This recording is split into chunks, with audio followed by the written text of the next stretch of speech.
Hi friends, பூக்களில் வாசனை இருந்தாலும் சரி, வாசனை இல்லைனாலும் சரி, பூக்கள்னாலே அது அழகு தான். இதை யாராலும் மறுக்க முடியாது. அந்த வகையில் எல்லாருக்கும் ரொம்ப பிடிச்ச இந்தியாவில் காமனாக டேபிள் ரோஸ்ன்னு அழைக்கப்படுற ஒரு அழகிய பூச்செடி தான் நம்மளோட இன்றைய டாபிக். பெரும்பாலும் டேபிள் ரோஸை ஒரு பூச்செடியாக மட்டுமே பார்த்த நமக்கு இந்த வீடியோவோட முடிவில் அந்த எண்ணம் கொஞ்சமாவது மாறும்னு நம்புகிறேன். ஓகே, அப்படி என்ன இந்த டேபிள் ரோஸில் இருக்குன்னு பார்த்துடலாம் வாங்க. இப்போ வீடியோக்குள்ளே போயிடலாம்.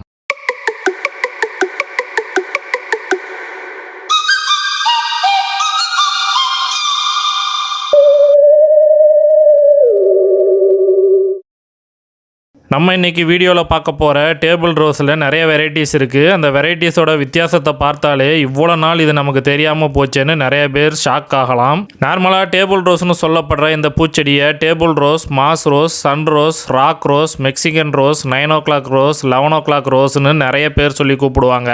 இந்த டேபிள் ரோஸோட பிறப்பிடம்னு பார்த்தா அர்ஜென்டினா.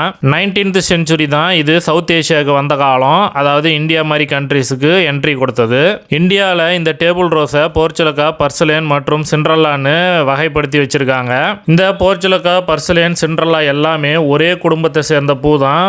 சயின்டிஃபிக் நேம் மட்டும்தான் வேறையா இருக்கும். பூக்களை வச்சோ இல்லை செடியோட இலைகளை வச்சோ இந்த பூ எந்த வகையை சேர்ந்ததுன்னு கன்ஃபியூஷனே இல்லாமல் கண்டுபிடிக்கிறது எப்படிங்கிறத நான் சொல்கிறேன். இந்த வீடியோ பார்க்குற யாருக்காவது இதை பற்றி முன்னாடியே தெரிஞ்சிருந்தா கமெண்ட்ஸில் சொல்லுங்கள். டேபிள் ரோஸோட வெரைட்டிஸை அதனுடைய பூக்களை வச்சும் பார்க்கலாம், செடியோட இலைகளை வச்சும் பார்க்கலாம். இப்போ நான் வீடியோவில் காமிச்சிருக்கேன் பாருங்க.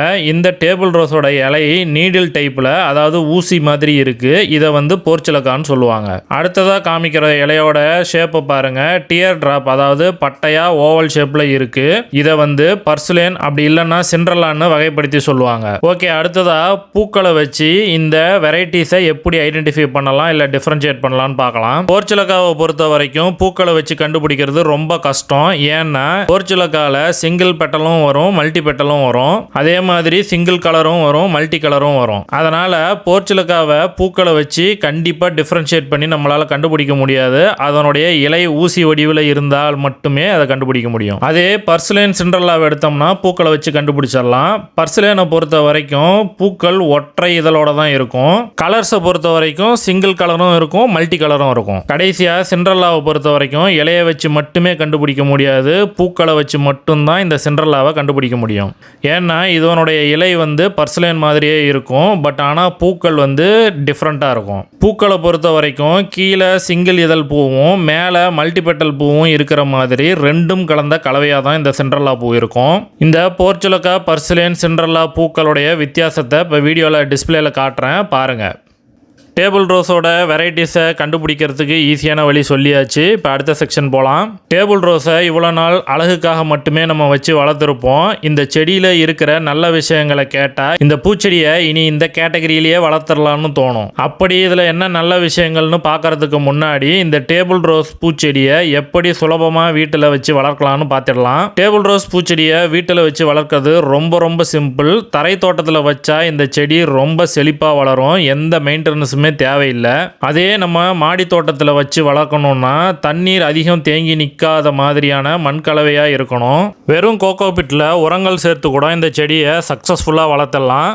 நான் எங்கள் வீட்டில் உரம், தோட்டத்து மண், கோகோ பிட் எல்லாத்தையும் ஈக்குவல் ரேஷியோவில் கலந்து வச்சு தான் நான் வளர்த்துக்கிட்டு இருக்கேன். இந்த பூச்செடியை சன் ரோஸ்னு கூட சொல்லுவாங்க. காரணம் இது ஒரு சன் லவ்விங் பிளான்ட். அதனால் நல்லா வெயில் படுற இடமா பார்த்து வைக்கிறது ரொம்ப நல்லது. அப்போ தான் இந்த செடியில் நிறைய பூக்கள் வரும். டேபிள் ரோஸ் பூச்செடியை விதைகள் மூலம் அப்படி இல்லைன்னா கட்டிங்ஸ் மூலம் வளர்த்துடலாம். விதைகள் மூலமாக வளர்க்கும் போது 95% ஒற்றை இதழ் பூச்செடியாக தான் அது வளர்ந்து வரும். அதனால் கட்டிங்ஸ் மூலமாக ட்ரை பண்ணுறது ரொம்ப நல்லது. ஏன்னா இதில் நமக்கு சில அட்வான்டேஜஸ் இருக்குது. எந்த கலர் வேணுமோ நம்ம செலக்ட் பண்ணிக்கலாம், எந்த வெரைட்டி வேணும்னாலும் செலக்ட் பண்ணிக்கலாம். கட்டிங்ஸ் மூலமாக வளர்க்கும் போது நல்லா மொத்தமான தண்டாக தேர்வு செய்யலாம். பட் இது ஆப்ஷனல் தான். ஏன்னா இந்த பூச்செடியை பொறுத்தவரை இலைகளில் இருந்து கூட செடியை ஈஸியாக வளர்த்துற முடியும். நல்ல குவாலிட்டியான தண்டை நம்ம செலக்ட் பண்ணதுக்கப்புறம் கீழே உள்ள இலைகள்லாம் ரிமூவ் பண்ணி வச்சுருங்க.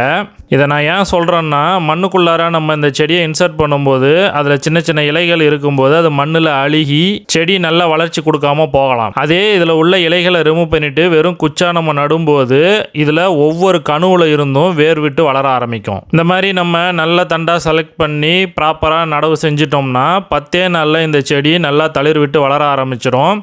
ஏன் சில செடிகள் பூக்கள் கூட பூக்கும். அடுத்ததா தண்ணீரை பொறுத்தவரை இதுக்கு ஓவர் வாட்டரிங் பண்ணக்கூடாது. ஏன்னா இந்த செடி ஆல்ரெடி தண்ணீரை தன்னுடைய இலையில சேமிச்சு வச்சிருக்கும். நிறைய தண்ணீர் ஊத்தனோம்னா அழுகி போயிடும். இந்த பூச்செடிக்கு ஏற்ற காலம்னு பார்த்தோம்னா வெயில் காலம் தான். ஏன்னா இது ஒரு சன் லவ்விங் பிளான்ட் அப்படிங்கிறதுனால வெயில் காலத்தில் நல்லா பூக்கள் கொடுக்கும். உரங்களை பொறுத்த வரைக்கும் மற்ற செடிங்களுக்கு கொடுக்கும்போது இதுக்கு வேணும்னா கொடுக்கலாம், இல்லைன்னா தேவைப்படாது. பூச்சி தாக்குதல்னு பார்த்தோம்னா மாவு பூச்சி தாக்குதல் இதுக்கு வர வாய்ப்பு இருக்குது. இந்த பூச்செடியை பெட்டராக நம்ம வளர்க்குறதுக்கு சில டிப்ஸ் சொல்கிறேன். இந்த டேபிள் ரோஸ் பூச்செடியில் பூக்கள் பூத்து காஞ்ச உடனே அந்த காஞ்ச பாட்டை ரிமூவ் பண்ணுறது நல்லது.